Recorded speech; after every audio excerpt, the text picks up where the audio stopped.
Hey guys, welcome to the final video in this series on the Legion's cut content. Without further ado, let's get right into it.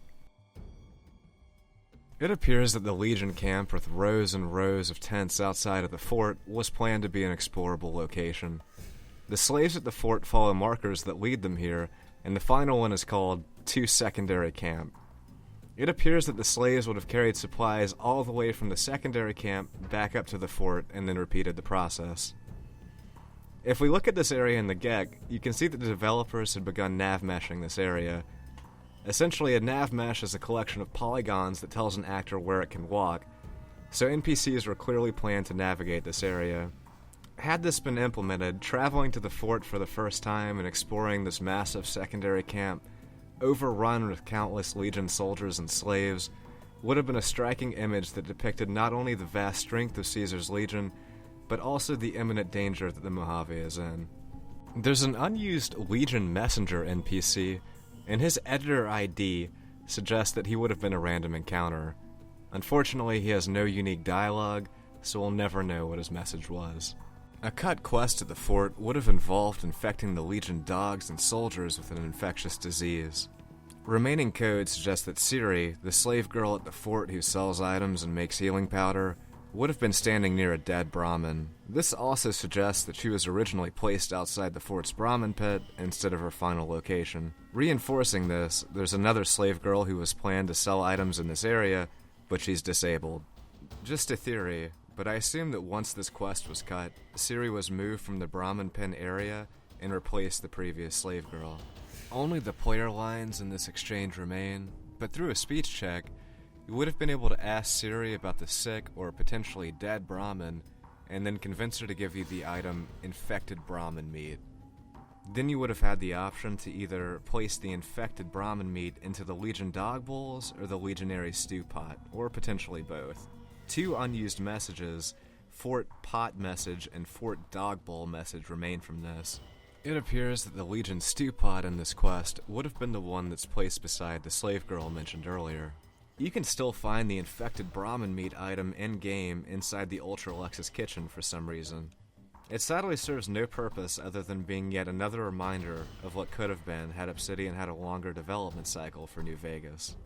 Infecting the stew likely would have killed some of the Legion soldiers at the fort and made it easier to assault. The dog bowl portion of the quest is seemingly connected to V story event Legion Dogs Killed, and appears to imply that an infectious disease would have spread through the Legion's hounds, killing all of them. There are many unused lines of dialogue that appear to support this theory. Head voices wonder why bulldoggies die. Those Legion beasts needed to be put down, like the vermin they are. Our hounds were bred to kill. They are missed. Those Legion beasts needed to be put down, like the vermin they are. It also appears that the already difficult battle with Legate Lanius was going to be even harder at one point, as he would have had Legion hounds fighting alongside him. Legate Lanius has several lines of dialogue that refer to this. I have seen little of true battle this day, and you were brave to come here to face me when all of NCR would not. The West's treatment of bitches such as you is their weakness. But by my honor, I shall face you alone as you request. No, I shall make it a contest, whether I can kill you before my hounds tear you apart. There are also several unused player lines where if the player passed a karma or speech check, Lanius would have called off his hounds and fought you one-on-one.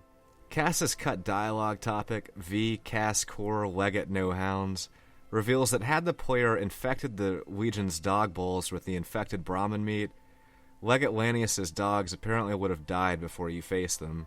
In summary, it's truly a shame that this quest was cut, as it would have allowed the player to sneak into the fort and sabotage the Legion in a way that had a noticeable effect on combat with the faction for the rest of the game, and would have greatly benefited the player in the final battle against Legate Lanius. One of the most glaring issues with the Legion was the lack of any faction-loyal companion. The NCR have Boone, the Brotherhood of Steel have Veronica, even the followers of the Apocalypse have Arcade Ganon. Each of these characters humanizes their respective faction and were so well written, they personally motivated me to side with their factions when possible. Not only does the Legion not have its own companion, but many of the game's companions will leave you if you actively side with them.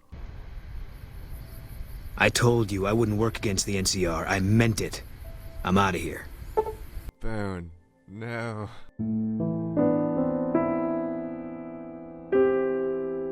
However, this wasn't always going to be the case.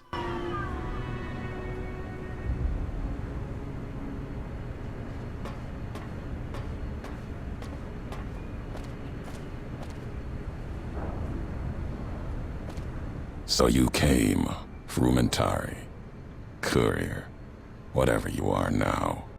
Ulysses first appeared in the Collector's Edition card set and was originally planned to appear in the base game. While he was ultimately recycled as the antagonist of New Vegas' final DLC, Lonesome Road, that version of Ulysses was entirely different from his original iteration.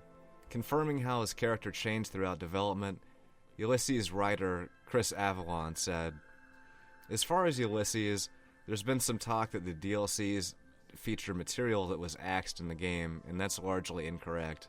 Even Ulysses' incarnation in Fallout New Vegas isn't what he came to be in the DLC narrative arc." Senior producer of Fallout New Vegas, Jason Bergman, also commented on how his character changed throughout his development. Ulysses was pretty much completely rewritten for Lonesome Road. Before he was a companion, which many had to follow the choices the player made. Now he has a set story, multiple outcomes, but a set story, so it's a very different character.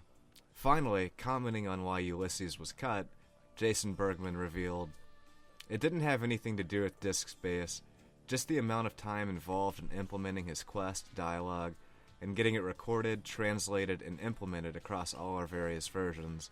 Tough decision, but it was the right thing to do." So now that we know why Ulysses was cut, and that the original version of his character was drastically different, let's envision how his character would have appeared had Obsidian had enough time to implement him. In a forum post, Chris Avellone revealed what he was attempting to achieve with the character. He had to reinforce the faction reputation mechanic, which I thought was one of the key mechanics in the game. He had to react strongly to the NCR/Legion conflict and the player's role in it, acting as a sounding board when possible.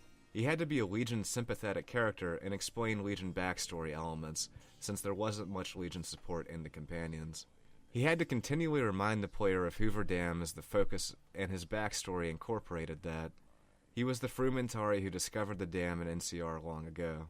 Showcase myth elements. Ulysses was big about symbols, and his take on the NCR flag, the Legion flag, was also reflected in their champions. He viewed Legate Lanius as an Eastern myth in the making, and he felt the player could achieve that same mythological status for the West or for the Mojave. He was to complement the cool visual design changes that Josh had included for other companions. Similar to Raoul in Arcade, Ulysses would have had the vest/flag changes, except it would depend on the player's in-faction allegiance when they completed Ulysses' Vision quest. There's a few interesting points here. Since he was the Frumentari who first discovered Hoover Dam and the NCR for the Legion, he undoubtedly would have had some interesting dialogue about that experience. Next, it gives a few ideas about his companion quest. After completing his Vision quest, the flag attached to his weapon and his vest would have changed depending on who the courier sided with. His Collector's Edition card reveals his only known line of dialogue, and supports the idea that even though Ulysses is a part of the Legion, you could have convinced him to side with the other factions as well. Finally, in a separate interview, Chris Avellone continued, "There's a character on one of the trading cards, Ulysses, who is supposed to be a companion. Oddly enough, tearing him out of the game was almost as hard as putting him in, because companion scripts touch almost everything, and he was also a complicated character in terms of some of his hooks into the storyline. Maybe he'll come back at some point. I miss him." As Avellone mentions in this previous quote, almost all of Ulysses' content was removed during development, and there are very few traces of him left in the game files. And this is interesting in and of itself, because of all the remnants of cut content in the game, this suggests there's even more that was removed from the game's files. However, a few traces of the original Ulysses do remain. In all foreign versions of the game, Wolfhorn Ranch is connected to his character. For instance, in the French localization, it's known as Ulysses' Camp, and it clearly would have been where the player first encountered him. It seems that Ulysses Ranch was renamed Wolfhorn Ranch at some point in development in the English version after Ulysses was cut, but these changes were never localized in foreign versions, likely due to time restraints or simple oversight. Reinforcing this theory, a pair of Legion guards spawn nearby to attack a merchant caravan. These soldiers are known as V-Spawn Special Legion Recruit Ulysses and are numbered 0 through 4. They likely would have appeared as Ulysses' bodyguards at Wolfhorn Ranch. Specifically, you would have found Ulysses at a sit marker called V-Ulysses Point Sit Ref. It's still present in the game files, and looking at it in the GEC reveals that he would have been sitting on top of a grave. Who this grave belongs to is purely speculation, though. His Collector Edition card reveals his weapon would have been the Eagle Flagpole. This was originally planned for the base game and remains in the first-person view files for weapons, but this was probably cut along with Ulysses. The Eagle Flagpole would later reappear in Lonesome Road as Ulysses' unique weapon, Old Glory. Due to his first-hand experience with the Legion, Ulysses would have added a unique, much-needed perspective on the faction, perhaps a perspective that would have actually rationalized siding with them. The Legion's cut content in this video, as well as the previous two, paint a clearer picture of how the Legion was meant to appear. A merciless but united faction of tribals that commit shocking and disgusting atrocities, but do so in order to maintain peace and stability no matter the cost. This arguably makes the Legion better adapted for the Wasteland than the NCR or Mr. House. And that's all for the Legion's cut content. They'll be showing up a little later in our look into New Vegas' post-game content, but that'll be one of the final videos in this series. As always, thanks for watching, and like and subscribe for more content like this.